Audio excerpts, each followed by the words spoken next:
Tja øyla nekkun hefur uidrotturinn veri ein avgodur.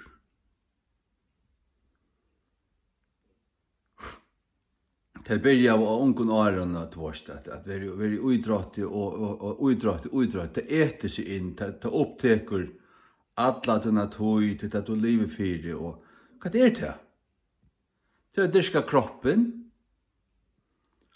og dyrka kroppen, så tja godt ut, og vinna. Det er fullkomlig fafongt. Det er tøyar spill, det er egoisma som det forslær, og det er røtja ekvære og ikke det som er inne i ekværen. Altså, nå tås særlig til folk som byrja av ungun åren blir frelst, men byrja i uidrotti, og som man ser som tog en gang, så har det ikke vi gods året gjerra, men tar lov er bare uidrotteren. Vi står den av. Og jeg så ikke det.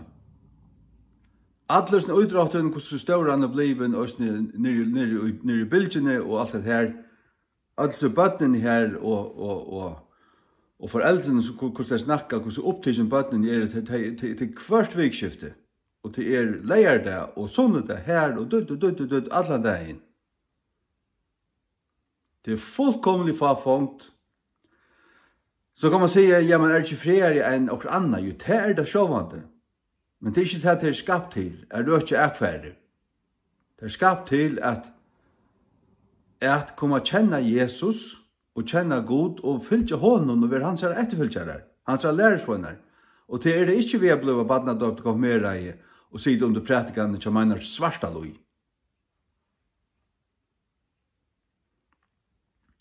Nei, ble endurfødd og frelst vi trimen Verulega, og så fylgje honom og leva fri han, som endurfødder læresvøgnar. Og du til, så lever du totalt for Jesus. Paulus skriver i 4 Korint 9, at han renner som i en andalig kapprenning, og han frahaldande fra allen øren for å kunne vinne. Han renner således når han kan vinne, og han renner, det ikke at han trener til olympiske løytsnær. Renner, for 8 sekunder av nøy. Han sier skoj som han rann til å være pøylagrunnsferien her i ver, frahaldande fra seg sint i ver, og a fylgja kallunum, gjera som gjerning fri herran, og halda ut i trunne, for å kunne nå av mal.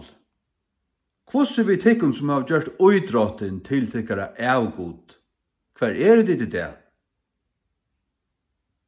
Det er så negv at jeg klarer ikke å telle det kunne fingren, helt ikke tatt noen. Det aller fleste som ble avspåret av uidrotten.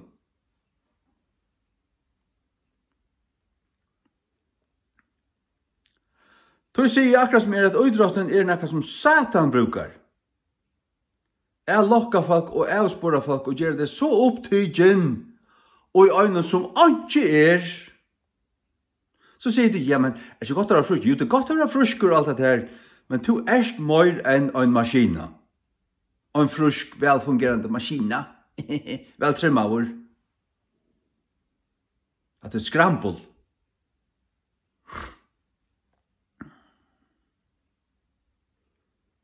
Jeg har alle årene rundt hilde meg, gynnsje reglerlige lenga turer, halvan timme, 40 minutter, nesten daglige lenga turer, til minst lukkan jeg bare for å få friska luft og hoksa meg om og bia og sånn, men også for å røre meg, få pulsen sin opp og røre meg.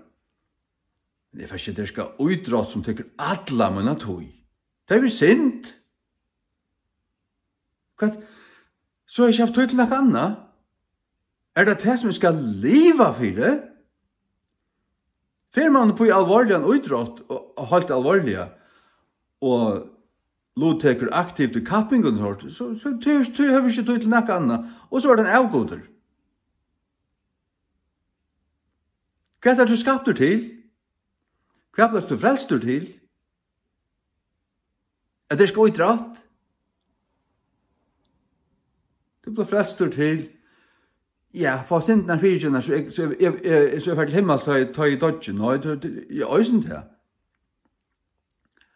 Men alliva for Herren, og være et vittne, og være brennende vittne, og en stersker kristen, og en sanne lærersvønner, som aktivt brukar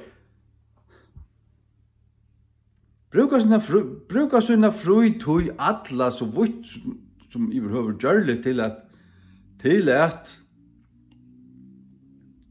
vinne ånder.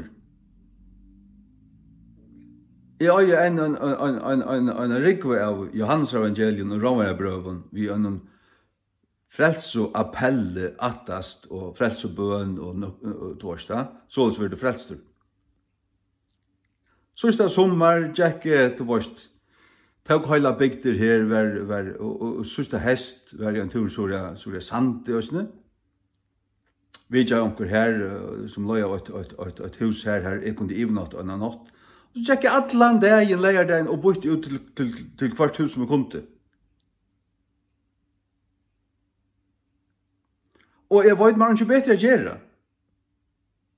Altså, sånn bruker tøyene vel og konstruktivt og aktivt til å avvirke ånder og bo evangeliet som best jeg kan. Vi tar som Herren giver mer. Hva er det Herren givet her? Tvar utrettet skjegg var. Så. Men jeg vil gjøre det kunne jeg også om. For meg er det så eise at det er en vittløying, at det er ikke fra gode.